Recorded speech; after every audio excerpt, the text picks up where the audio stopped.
Finally Malaysia calling visa নিয়ে এটা কি দেখলাম ভাই? হ্যাঁ ভাই, ঠিকই শুনেছেন। আসলে মালয়েশিয়া কলিং ভিসা নিয়ে এটা কি দেখতেছি। সো হ্যালো এভরিওয়ান, আসসালামু আলাইকুম। আশা করি সকলে ভালো আছেন। বরাবরের ন্যায় আবারও চলে আসলাম আপনাদের মাঝে মালয়েশিয়া কলিং ভিসা সংক্রান্ত আরও একটি আপডেট ভিডিও নিয়ে। হ্যাঁ, ফাইনালি মালয়েশিয়া কলিং ভিসা নিয়ে আপনারা অনেকে অনেক জায়গা থেকে আপডেট দেখছেন। সো আজকের আপডেটটি অত্যন্ত ইম্পর্টেন্ট, কজ আপনারা কিন্তু অনেকে অনেক জায়গায় ফাইল জমা দিচ্ছেন না জেনে না বুঝে, এবং বর্তমানে যারা বসে আছেন, বিশেষ করে যারা ফাইল জমা করার কথা চিন্তা করছেন, যারা বিশেষ করে রিসেন্টলি যারা পাসপোর্ট করেছেন, ইভেন যাদের বয়স হয়েছে, যারা পাসপোর্ট করবেন, যারা ভাবছেন যে মালয়েশিয়া কলিং ভিসা অচিরেই খুলে যাবে বা খুলে গিয়েছে, অনেকে মেডিকেল পর্যন্ত করার জন্য টাকা পয়সা জমা দিয়েছেন, যারা এলাকার দালাল ধরেছেন, সব দিক থেকে আজকে কিছু কথা বলবো এবং আজকের যে হাইলাইটেড আপডেটটা এটা আপনাদের দিব ইনশাল্লাহ। সো চলুন, প্রথমত ফার্স্টলি যে আপডেটটা দেবো সেটা হচ্ছে কি, মালয়েশিয়া কলিং ভিসার যে মেডিকেলটা। আপনারা ইতিমধ্যে অনেকে বলছেন যে ভাই মেডিকেল নাকি চালু হয়ে গিয়েছে। আসলে মেডিকেল তো দূরের কথা, আপনার এখনও পর্যন্ত কয়টা রিক্রুটিং এজেন্সির মাধ্যমে কর্মী নেবে এটা কিন্তু এখনও সিলেক্টেড হয়নি, বা এখনও পর্যন্ত এটা জানানো হয়নি। এবং বাংলাদেশের প্রধানমন্ত্রী তারেক রহমান গিয়েছিল, জাস্ট তার সঙ্গে যে আলাপটা হয়েছিল এই আলাপের প্রেক্ষিতেই তারা আসলে কিছু কথা বলেছিল, যেটা আমার আগের আপডেটে দেওয়া আছে, আপনারা চাইলে দেখে আসতে পারেন। এবার আসি এলাকার দালাল। আপনারা কিন্তু অনেকে গ্রাম অঞ্চলে বসবাস করেন, বিশেষ করে যারা পাড়া মহল্লা এলাকায় থাকেন।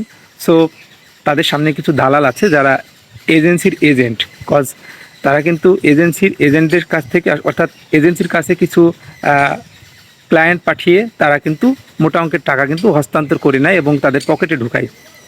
যেখানে আপনার টাকা লাগে আপনার 3 লাখ 4 লাখ টাকা, সেখানে আপনার একটা এলাকার এজেন্ট খায় 1.5 লাখ টাকা। সো এটা কিন্তু সত্য কথা যে এলাকার এজেন্ট দালাল যারা চোর বাটপাট, যারা অলিতে গলিতে যারা ঘুরে বেড়াইতো, যারা পাসপোর্ট জমা নিত এবং মেডিকেল চালু হয়ে গিয়েছে, তারা এখনও বিভ্রান্তি ছড়িয়ে বেড়াচ্ছে। সো তাদের কাছ থেকে সতর্ক থাকুন। এখন কিন্তু ওই সময়টা আর নেই। এখন আপনার এক্সপিরিয়েন্সের মাধ্যমে কিন্তু আপনারা মালয়েশিয়া সহ আরও অন্যান্য কান্ট্রিতে যেতে পারবেন, সেটা নিয়ে পরে আসছি।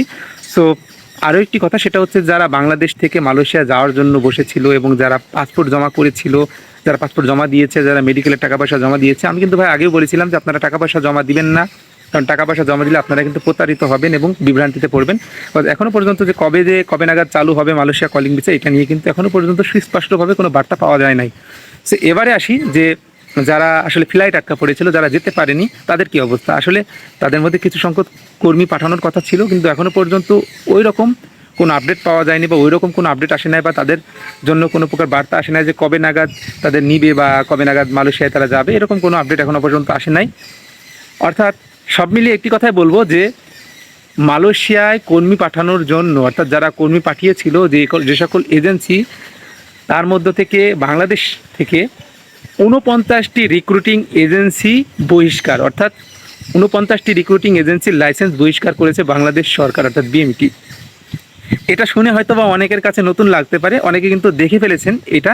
এবং কোন কোন এজেন্সিকে বহিষ্কার করেছে আমি আমার স্ক্রিনের উপরে দিচ্ছি, আপনারা দেখে নিতে পারেন। এই যে 49টি এজেন্সি যাদের বহিষ্কার করলো সরকার, এই এজেন্সির তালিকার মধ্যে যদি আপনারা যদি থাকেন, অর্থাৎ আপনাদের যদি ফাইল থাকে, তাহলে অবশ্যই ফাইলটা ঘুরিয়ে নেবেন এবং আইনানুগ ব্যবস্থা গ্রহণ করবেন।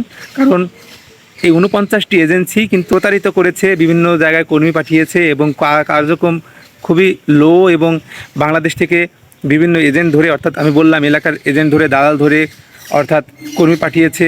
সো সব দিক থেকে একটি কথাই বলবো যে আপনারা যদি এই এজেন্সির কাতারে পড়ে যান, অর্থাৎ এই এজেন্সির মাধ্যমে ফাইল জমা করেন, এই 49টির কাতারের মধ্যে যদি আপনার যদি ফাইল থাকে, অবশ্যই উইথড্র করে নেন, এখনও সময় আছে। সো এর মধ্যেও অনেকে বলবে যে না, আমরা কার্যক্রম করি বা আমাদের ট্রাস্টেড মাধ্যম আছে। সো পরিশেষে একটি কথাই বলতে চাই, মালয়েশিয়া কলিং ভিসা খোলা নিয়ে এখনও পর্যন্ত কোনো প্রকার আপডেট আসে নাই। এখন শুধু সরকার চাচ্ছে যে সকল এজেন্সি বা যে সকল দালালরা প্রতারণা করেছে এর আগে, অর্থাৎ এটা ছাঁটাই করার চিন্তা ভাবনা করছে।